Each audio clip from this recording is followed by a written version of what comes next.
Okay, so Splice has been wonderful in many ways. It has definitely let me kind of make music with a little bit more ease than I would previously. But there is definitely a limit to how much I am willing to just grab like a drum loop and slap it into my track and use that in its entirety in the finished product. On a previous episode, we grabbed this drum pattern, which I really like this drum pattern.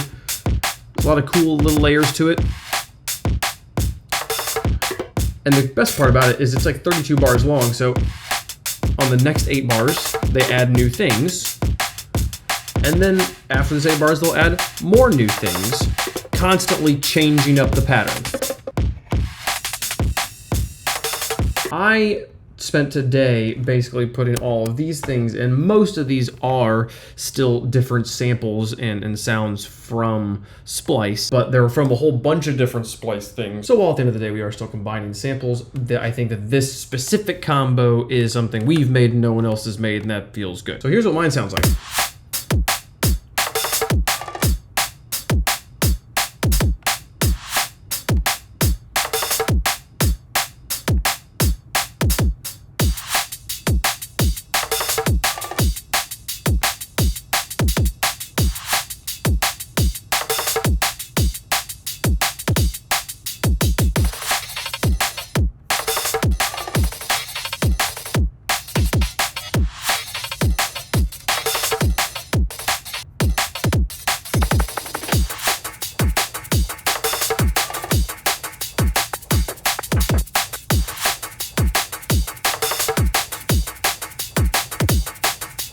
Honestly, I am not upset about that at all. I think that the kick drum is maybe the weakest part of it, especially in comparison to the previous kick drum, which I really did like. This really boomy, very kind of like has a lot of kind of like real, like a distorted real drum vibes to it. Where this is a little bit more electronic, a little bit more automated, utilitarian sound generated sound. So I might replace that kick drum. The snare we straight lifted from this. We just took their snare drum, and which included this little bongo kind of thing, and I thought that was pretty cool. Theirs had a little extra like bongo part to it too. Like it's not just this part, it's also this part. I kind of wanted to like try and put my own spin on it with a different thing, so I went and found a bongo loop and put my own bit to it here with this. It's just a sample off of Splice that I have a pretty heavy cut on, and then automated it to drop. So you get this kind of sound going through it, nice subtle thing that makes the sound just a little bit more like detailed and nuanced. And it kind of filled in there nicely, it felt good. On the second groove we go from like 8th notes on the hi-hat to 16th on the hi-hat. And for a lot of these, like their kick drum has like, sometimes has this kind of like reverse cymbal coming out of it. And so I think honestly I might have found the actual exact reverse cymbal. Pretty good, pretty close replication of that. But the real fun came kind of in this third loop where we took a break beat that we scooped all the low end out of and then chopped it up a bit to kind of get this idea.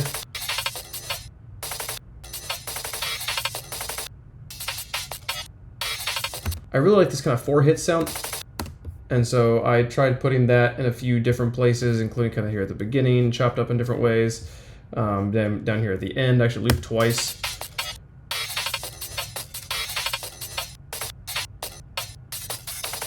That also felt pretty good and pretty cool. I have a little like kind of reverse coming out of this to get us into the next part. The next part is just the 16th hi-hat from the second section layered with a shaker. And then with this alchemy drum kit, that was kind of cool.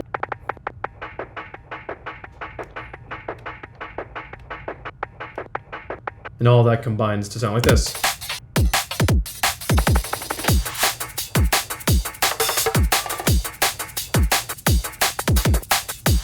And then you put it with the bass.